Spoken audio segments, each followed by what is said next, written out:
Hello and welcome back everyone. मेरा नाम है आशीष और आप देख रहे हैं टेस्टी कोडी चैनल। सो गाइस, आज हम स्टार्ट करने वाले हैं अपने कंपोनेंट पे वर्क करना। लेट्स सपोज जैसे कि हमारे पास यहाँ पे मल्टीपल कंपोनेंट्स है, इन्वेंट्री है, कस्टमर है, बिल है। ठीक है, तो जैसा कि हम यहाँ पे आज सबसे पहले तो इन्वेंट्री कंपोनेंट को बनाने वाले हैं। एक छोटा सा बहुत माइनर सा फॉर्म बनाएंगे, छोटा सा टेबल बनाएंगे और इस फॉर्म को मैं नेक्स्ट वीडियो में इसके रिस्पेक्टिवली में मैं ASP.NET कोर की वेब एपीआई क्रिएट करना बताऊंगा। ठीक है, और साथ ही साथ मैं MS SQL को कैसे कनेक्टिविटी करते हैं, MS SQL पे डेटाबेस कैसे बनाते हैं, प्रोसीजर कैसे बनता है और आपको टेबल कैसे बनते हैं। ठीक है, उन सारी चीज़ों से अवेयर कराऊंगा। बस आप पेशेंस बना के रखना और आप एकदम धैर्य के साथ देखना वीडियो, आपको मज़ा आएगा। ठीक है, चलो। और हाँ, एक चीज़ और है, मैं ये जिक्र नहीं करता कि पिछले वीडियो में बार बार मैं बताता हूँ, लेकिन मैं वीडियो नंबर मतलब नहीं बोल पाता कि आज कौन सा वीडियो है, आज ये कौन सा वीडियो है। ठीक है, तो प्लीज़ माइंड मत करना, लेकिन हाँ रिकॉल ज़रूर करवा देता हूँ। तो पिछले वीडियो में हम लोगों ने कंपोनेंट बनाया था, राउटिंग किया था, इन सारी चीज़ों पे काम किए थे। ठीक है, चलो। अब हम सबसे पहले आते हैं विजुअल स्टूडियो कोड पे और ये रहा हमारा इन्वेंट्री कंपोनेंट जो कि आज मैं इसी पे वर्क करने वाला हूँ। तो इस पे वर्क करने के लिए मैं थोड़ा सा getbootstrap.com का हेल्प लूँगा। हेल्प कैसे लूँगा आप लोग देख लोगे। ठीक है, तो चलो। सबसे पहले तो ये जो इन्वेंट्री वर्क लिखा है ये मज़ा नहीं दे रहा है, तो सबसे पहले तो हम एक काम करते हैं, इनको थोड़ा सा हटा देते हैं। तो यहाँ पे मैं टाइप करता हूँ सिंपली जस्ट रो और इंटर करा और यहाँ पर एक H2 टैग लेता हूँ बेसिकली। ठीक है, और इस H2 टैग पे लिखता हूँ इन्वेंट्री डिटेल्स, इन्वेंट्री अकेले डालता हूँ। ठीक है, और ये इतना सफिशिएंट है। आफ्टर दैट एक छोटा सा HR टैग डाल देता हूँ जो कि हॉरिजॉन्टल रो क्रिएट करेगा। एक बार सेव कर देता हूँ और आप लोग देख लो कैसा दिख रहा है। तो मैंने जैसे इन्वेंट्री क्लिक किया तो आप देख सकते हैं यहाँ पे इन्वेंट्री लिखा है, एक छोटी सी हॉरिजॉन्टल रो बनी हुई है। ठीक है, बहुत बढ़िया। अच्छा, इसका थोड़ा सा मतलब बहुत ज़्यादा तो नहीं, थोड़ा बहुत डिजाइनिंग तो करता ही चलूँ जिससे कि देखने में अच्छा तो लगे, ऐसा भी ना हो कि एकदम ही रफली लगे। तो मैं इसका MX की वैल्यू जो है ना उसे थोड़ा 3 कर देता हूँ, तो लेफ्ट साइड से थोड़ा गैप मेंटेन हो जाएगा। और हाँ, मैं आपको कंप्लीट बूटस्ट्रैप भी नहीं पढ़ाने वाला हूँ। अगर आप ये सोच रहे हो कि मैं बूटस्ट्रैप बताऊँ, ये क्लास का मतलब बताऊँ, तो सॉरी, उसके लिए टाइम नहीं है। लेकिन हाँ, आप लोग getbootstrap.com पे जाना, वहाँ से आपको मिल जाएगी। ठीक है, तो देखो लेफ्ट साइड से थोड़ा सा गैप हो गया।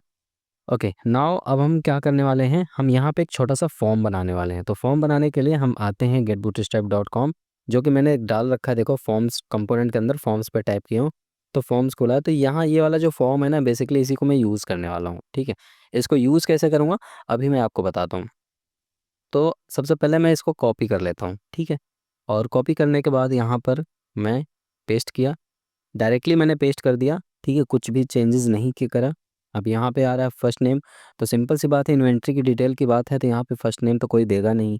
ठीक है, तो मैं यहाँ पे देता हूँ प्रोडक्ट आईडी। बेसिकली हम यहाँ पे क्या करेंगे, प्रोडक्ट की आईडी पिक करेंगे। तो मैं यहाँ पे दे देता हूँ प्रोडक्ट आईडी। सेकेंड सेकेंड में मुझे प्रोडक्ट का नेम चाहिए, तो मैं इसे देता हूँ प्रोडक्ट नेम। टैब प्रेस किया, ऑटोमेटिक सजेशन दे दिया। अब मुझे बिल्कुल इसी तरीके से एक ही रो में, मतलब एक ही रो में मुझे चाहिए क्या, अ, एक ही रो के अंदर 4 कॉलम चाहिए और चारों कॉलम पे मुझे अलग अलग इनपुट डेट देना है। ठीक है, तो पहला हो गया हमारा प्रोडक्ट आईडी, दूसरा होगा प्रोडक्ट नेम एंड थर्ड हो गया स्टॉक अवेलेबल। ठीक है, इन स्टॉक लिख सकते हो या स्टॉक अवेलेबल, तो मैं यहाँ देता हूँ स्टॉक अवेलेबल। एंड देन यहाँ पे एक और मैं दे देता हूँ जिसको मैं दे देता हूँ रीऑर्डर स्टॉक, रीऑर्डर स्टॉक। ठीक है, री रीऑर्डर स्टॉक। ओके, नाउ अगर आप इसको देखना चाहोगे तो देखो, इसको मैं सिंपल भाषा में समझा दे रहा हूँ कि मैंने पहला रो क्रिएट किया और वो कंप्लीट ख़त्म कर दिया, जिसके अंदर मैंने सिर्फ इन्वेंट्री डाल रखा। उसके बाद मैंने एक हॉरिजॉन्टल रो बनाया कि ये पार्ट मेरा सेपरेट हो जाए, हो गया सेपरेट। सेकंड थिंग, मैंने एक फॉर्म टैग लिया और इस फॉर्म टैग के अंदर सिंपली एक क्लास बनाई रो की और उसके अंदर एक कॉलम डिफाइन किया। अब देखो बूटस्ट्रैप 5 का कमाल है ये, मैं छोटा थोड़ा बहुत चीज़ जो ऐसी है वो समझा दूं आपको, फर्दर इंटरव्यू में काफ़ी हेल्प मिल जाएगी। देखो, ये कॉल का मतलब ये होता है कि कॉलम मैंने बना दिया, तो अब दूसरा अगर मैं कॉल बनाया तो ये ऑटोमेटिक समझ जाएगा कि नहीं, मुझे 50-50% लेना है, तो ये 50-50% ले लिया। अब जैसे मैंने तीसरा बनाया तो ये समझ गया मुझे 33 समथिंग में लेना है, ठीक है, या 30% समथिंग में लेना है कुछ, तो ये 33% लिया। अब जैसे मैंने 4 बनाया तो ये समझ गया कि मुझे मतलब 12 कॉलम को 4 भाग में डिवाइड कर रहा है, ठीक है, हमेशा याद रखना। तो इसको अगर मैं सेव करके दिखाऊँ आपको, तो आपको कुछ ऐसे देखने को मिलेगा आउटपुट पे। आप देखो product ID, product name, stock available and reorder stock, समझ गए? अगर मैं इसको मैं कहता हूँ कि यहाँ पे भाई तुम एक काम करो, इसको भी हम एक काम कर दो, mx की वैल्यू 5 रख दो, एटलीस्ट थोड़ा सा गैप मेंटेन करो, तो ये क्या करेगा, mx की वैल्यू को के लिए गैप मेंटेन कर देगा। देखो इधर से फिक्स कर दिया इसने, ठीक है, अब ये क्या होना हो गया, सेंटर पे आने लगा, बहुत बढ़िया है। तो ये तो हो गया, एकदम सही है। अब हम एक काम करते हैं, इन पे बेसिकली मुझे लगाना था लेबल। अब एक बार आपको फॉर्म पे ले चलता हूँ और दिखाता हूँ कि क्या कोई लेबल टाइप का कुछ है इसके पास। तो है इनके पास लेबल का। अब देखो इन्होंने लिख रखा ना, ईमेल, पासवर्ड, तो हम यहीं से उठा लेते हैं। तो ईमेल इन्होंने क्या किया है, लेबल के लिए क्या कर रखा है, देखो इन्होंने ये सिंपल सा इस चीज़ को लगा रखा है लेबल। तो मैं इसको जस्ट कॉपी करता हूँ, और कॉपी करने के बाद मैं यहाँ पर आता हूँ और इस पे मैं पेस्ट करता हूँ। अब मैं इस पे देता हूँ प्रोडक्ट आईडी, ठीक है, प्रोडक्ट, और मैं यहाँ पास करता हूँ आईडी। बिल्कुल इसी तरीके से अब ये इनपुट फॉर जो हो गया ना, ये क्या काम करेगा, हम यहाँ पे इसी जो प्लेस होल्डर है इसी को जस्ट पास कर देंगे। ये कुछ बहुत बड़ी चीज़ नहीं है, इसके बारे में भी मैं किसी दिन सेपरेट में एचटीएमएल बताऊंगा तो बता दूंगा, पर अभी इतना टाइम नहीं हो रहा कि मैं एक एक चीज़, ये लेबल वगैरह टैग समझाता चलूँ आपको, ठीक है, बस आपके काम की चीज़ जो है वो मैं समझा रहा हूँ। अब सेकंड नेम पे है प्रोडक्ट नेम, तो जस्ट इसको यहाँ से मैंने कॉपी करा, ठीक है, और बिल्कुल इस पे मैंने पेस्ट कर दिया, और यहाँ पर भी मैं इसको पेस्ट करूँगा, बट यहाँ पे जो ये मैंने स्पेस एलोकेट किया है इसको हटा दूंगा। And then stock available, available, ठीक है, जो भी हो, बहुत ज़्यादा स्पेलिंग पे मत जाना, ठीक है। तो मैं इसको यहाँ पर भी इसको पेस्ट कर दिया, एंड देन इस वाले पॉइंट को भी मैं यहाँ पे पेस्ट कर दे रहा हूँ। ओके, तो ये हो गया, और उसके बाद लास्टली मैं इस वाले को भी मैं यहाँ से कॉपी कर लेता हूँ और यहाँ पेस्ट कर देता हूँ, पेस्ट कर दिया, और जस्ट इसको भी मैं यहाँ पे पेस्ट करके इसका स्पेस रिमूव कर दे रहा हूँ, जिससे कि अंडरस्टैंडेबल हो। सेव कर दिया। अब एक बार आउटपुट देख लेता हूँ, और आउटपुट में जब आया तो आप देख सकते हो product ID, product name, stock available, ठीक है। बेसिकली इसको इसलिए लिख दिया कि मान लो बंदा कुछ टाइप कर देता है तो हट जाएगा, तो ऊपर समझ में तो आ रहा है ना कि हाँ ये प्रोडक्ट आईडी है। अब यहाँ पे कुछ नहीं दे रहा हूँ, ये समझ जाएगा, यहाँ ऐसे, तो इस तरीके से हमारा थोड़ा सा चीज़ें आसान हो जाएगी, ठीक है। तो ये हो गया हमारा इन्वेंट्री के लिए। अब यहाँ पे एक छोटा सा सबमिट का बटन भी चाहिए, एटलीस्ट एक सबमिट का बटन देना पड़ेगा। तो उसके लिए क्या करते हैं, उसके लिए भी एक बटन बना देते हैं। तो यहाँ पे देखो इन्होंने इन्होंने दे दिया सजेशन में ही कि भैया लो इसको यूज़ कर लो, चलो ठीक है, यूज़ कर लिया, सेव कर दिया। अब इसको सेव करके आउटपुट दिखा देता हूँ।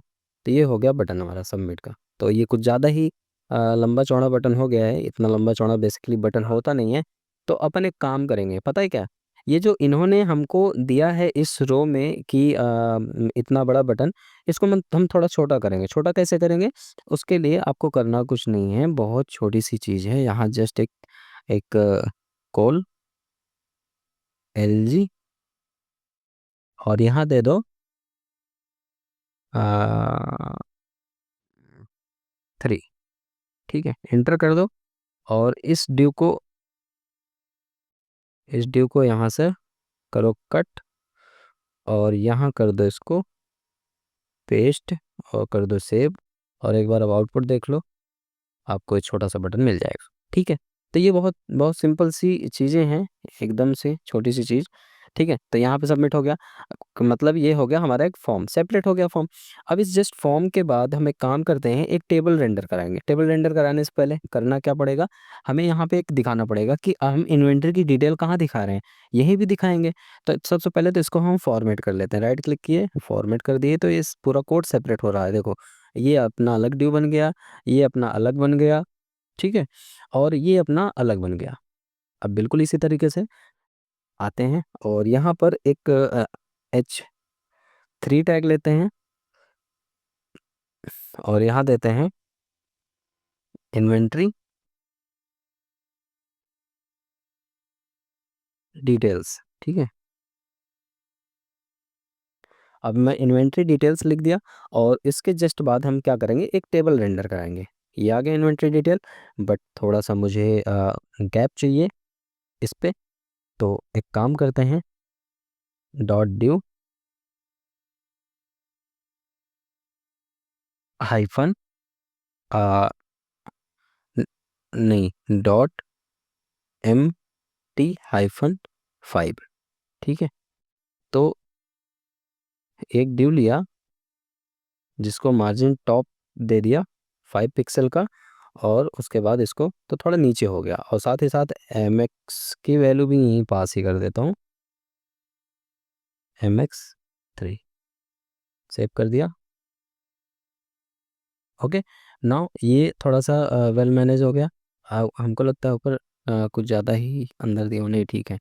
ओके, चलो अब हम यहाँ पे एक टेबल पास कराते हैं, और वो टेबल भी हम कहाँ से उठाएंगे, getbootstrap.com से। कैसे उठाते हैं, चलो आपको मैं बताता हूँ। अब देखो, जैसे मैं यहाँ पे हूँ, यहाँ फॉर्म लिया हूँ, तो इसी तरीके से यहाँ पे आपको क्या मिल जाएगा, यहाँ और बाकी कंपोनेंट्स मिल जाएंगे, जैसे कि टेबल लेना है आपको, ठीक है। तो जस्ट मैं यहाँ पे सर्च करता हूँ टेबल, अब देखो आ गया, क्लिक कर दिया। अब यहाँ जितने टेबल बने हुए हैं उन सारे का एग्जाम्पल आ जाएगा, ठीक है। तो आपको कौन सा चूज करना है, डिपेंड करता है आपके ऊपर। तो जैसे मैं ये सोच रहा था, ये वाला टेबल पिक कर लेता हूँ, ठीक है, क्योंकि ये थोड़ा सा अच्छा लग रहा था। और बाकी तो आप इसको भी चूज कर सकते हो, माउस ओवर पे थोड़ा सा अट्रैक्टिव है, बट हम थोड़ा सा ऐसा यूज़ करेंगे जो सिंपल हो, बहुत ज़्यादा मतलब वो ना हो, लेंदी ना हो, और बहुत ज़्यादा गंदा ना लग रहा हो। तो कलरफुल लेने का तो कोई पर्पज़ है नहीं यहाँ पे इन सारी चीज़ों का। तो अपन क्या करेंगे, वही सिंपल वाला, जो ये देखो ये वाला माउस ओवर पे चल रहा है ना। तो अपन एक काम करते हैं, इसको जस्ट कॉपी करते हैं, और कॉपी करके यहाँ पे आते हैं, और जस्ट यहाँ पे मैं पेस्ट कर देता हूँ, ठीक है। अब मैंने पेस्ट कर दिया, तो यहाँ पे @ सिंबल अलाउ नहीं है, तो इस वजह से ये कह रहा है कि नहीं भैया, ये मतलब रीडेबल नहीं है, एरर है। और दूसरी चीज़, यहाँ पे आईडी पे हमारा क्या दिखेगा, आईडी दिखेगा। दूसरी चीज़ यहाँ पे हमारा क्या दिखेगा, प्रोडक्ट प्रोडक्ट नेम दिखेगा यहाँ पे, ठीक है जी। और थर्ड नंबर पे क्या दिखेगा, स्टॉक अवेलेबल है कि नहीं है, तो ये दिखेगा। इसको कॉपी करता हूँ और यहाँ पे पेस्ट कर देता हूँ, और रीऑर्डर स्टॉक पे कॉपी करता हूँ, इसको यहाँ पे पेस्ट कर देता हूँ। बेसिकली ये टेबल की हेडिंग्स हैं, तो इस हेडिंग्स को मैंने यहाँ पे मैनिपुलेट कर दिया। और चौथा एक और बनाना है यहाँ पे, एक और यहाँ पे बनाना है, वो किस नाम से होगा, एक्शन नाम से होगा, ठीक है। तो मैंने पेस्ट करा, और सिंपली मैं यहाँ दे देता हूँ एक्शन, मैंने सेव कर दिया। अब देखो, पहला 1 रहा, रो मान लो। प्रोडक्ट नेम क्या है, मैंने दे दिया मोबाइल है, ठीक है। स्टॉक कितना है, 50 स्टॉक है। रीऑर्डर मैंने कितना का रखा है, 60 का रखा है, समझ गए। दूसरा क्या है, दूसरा में हमारे पास है लैपटॉप, कितना है हमारे हमारे पास स्टॉक में, ये है हमारे पास 30। कितना ऑर्डर कर रखा हूँ, 100 कर रखा हूँ ऑर्डर, ठीक है। बिल्कुल इसी के तरीके से थर्ड नंबर पे यहाँ पे भी हम आ जाते हैं, और यहाँ पे क्या देंगे, अभी मैं जस्ट डमी बना रहा हूँ आपको, ठीक है। ये सारा चीज़ डेटा डायनेमिक लाऊंगा, नेक्स्ट वाली वीडियो में एपीआई बन जाएगी। तो प्लीज़ क्लियर रहो, आप फ्रंट एंड वाली चीज़ प्रॉपर समझते चलो, बाद में ये मत कहना कि नहीं मुझे ये चीज़ समझ में नहीं आ रखी है, ठीक है, या मैं इस चीज़ को स्किप कर दिया। तो आपको वीडियो कंप्लीट प्लेलिस्ट में मिल जाएगा, आप वीडियो जरूर देखो। और मैं रिकमेंड बार बार करूँगा कि पिछला वीडियो देख के तब इसको देखो, जिससे कि आपको एक रिदम बना रहे समझने का, ठीक है। तो मैं हर चीज़ को प्रॉपर क्लियर एंड कवर करते चलूँगा। चलो, तो 3 डेटा डालने की हमें ज़रूरत नहीं है, हम इसे हटाते हैं, ठीक है। मैं बोर हो गया 2 डेटा डाल के। ओके, नाउ अब हम यहाँ पर देखो, ये 2 चीज़ तो आ गया, लेकिन एक्शन वाले कॉलम पे तो कुछ आया ही नहीं ना बाबू। तो इसके लिए एक काम करना है, आपको जस्ट क्रिएट करना है टीडी, और इस टीडी के अंदर 2 बटन क्रिएट करने हैं, ठीक है। देखो सजेशन में आ गया एडिट एंड डिलीट का, मैंने सेव कर दिया। बिल्कुल इसी तरीके से इसको जस्ट मैं कॉपी करता हूँ, और कॉपी करके यहाँ पे भी मैं पेस्ट कर लेता हूँ। पेस्ट करके सेव कर देता हूँ, एक बार आउटपुट देख लेता हूँ कैसा लग रहा है, कुछ गड़बड़ तो नहीं है। ओके। ओके, ग्रेट, सही है, ठीक है। अब यहाँ पर बटन थोड़ा सा गैप होना चाहिए, मैं अभी गैप क्रिएट कर देता हूँ, 2-3 गैप करना है बस, कर दूंगा, ठीक है। पहला मोबाइल है, दूसरा लैपटॉप है, तो इस तरीके से यहाँ पे हमें डेटा दिख रहा है। तो टेबल भी थोड़ा सा हमारा गैप हो जाए तो ज़्यादा सही रहे, तो उस टेबल का गैप मेंटेन करने के लिए आपको करना ये पड़ेगा कि यहाँ पर जो टेबल है, टेबल पे भी तो एटलीस्ट वो दोगे ना क्लास MX3 का। हाँ, सेव कर दो। अब एक बार आउटपुट में देख लो आप, ठीक है। थोड़ा सा गैप मेंटेन हो गया, अब एक रो में आ रहा है प्रॉपर। अब इस पे गैप करना है, तो इस पे गैप करने के लिए आपको करना ये पड़ेगा कि इसको, हाँ, यहाँ पर सिंपल एक @NBSP यूज़ कर लो यार, एक स्पेस एलोकेट कर देगा @ ये देखो सजेशन में दे रहा है @NBSP, सेव कर दिया। अब यहाँ पे आके देखोगे तो एक स्पेस कैरेक्टर गैप हो जाएगा। बिल्कुल इसी तरीके से इस पे भी कर लो। मैं तो कहता हूँ उसको कॉपी कर लो यार, क्या जाता है कॉपी करने में तुम्हारा, पेस्ट कर दो, सेव कर दो, हो गया। अगर अब आप इसको देखोगे तो प्रॉपर मैनर वे में लग रहा है, ठीक है। प्रोडक्ट नेम और स्टॉक अवेलेबल, और यहाँ पे ये जो है ये आईडी है, ठीक है। हैज़ किसको डिनोट करता है, आईडी को डिनोट करता है। Stock available, reorder stop and action, ठीक है। तो ये हमारा पूरा एक छोटा सा स्क्रीन बन के तैयार हो चुका है। तो यहाँ पर एकदम सिंपल से सारी चीज़ मैं जो यूज़ कर रहा हूँ एकदम सिंपल से यूज़ कर रहा हूँ, और ये ऐसा क्यों आने लगा, इसको नहीं आना चाहिए, ठीक है। ये आ रहा है, ये हमको लगता है इसकी वजह से आ रहा है, ये टेबल की वजह से आ रहा है। तो कोई दिक्कत नहीं है, टेबल कुछ गड़बड़ हो रहा है टेबल में, देख लेते हैं, कोई इशू नहीं है। ये यहाँ क्लोज हो गया, यहाँ क्लोज हो गया, टी बॉडी यहाँ क्लोज हुआ, टेबल यहाँ क्लोज हो गया। ओके, इसको एक ड्यू में रख देते हैं, लफड़ा ही खत्म हो जाएगा। रो बन गया, कट किया, पेस्ट किया, सेव किया। एक बार चेक कर लेते हैं, अगर रो से काम बन जाए तो ठीक है, नहीं बनेगा तो दूसरा कुछ अपना लेंगे, ठीक है। अभी भी नहीं हटा है क्योंकि इसकी विड्थ आई थिंक कुछ ज़्यादा ही भाग रही है, तो इसने कुछ तो ऐसा दे रखा होगा जिसकी वजह से बढ़ रहा होगा, कोई नहीं। डॉट कॉल LG-12 और Ctrl+X किया, सेव कर दिया।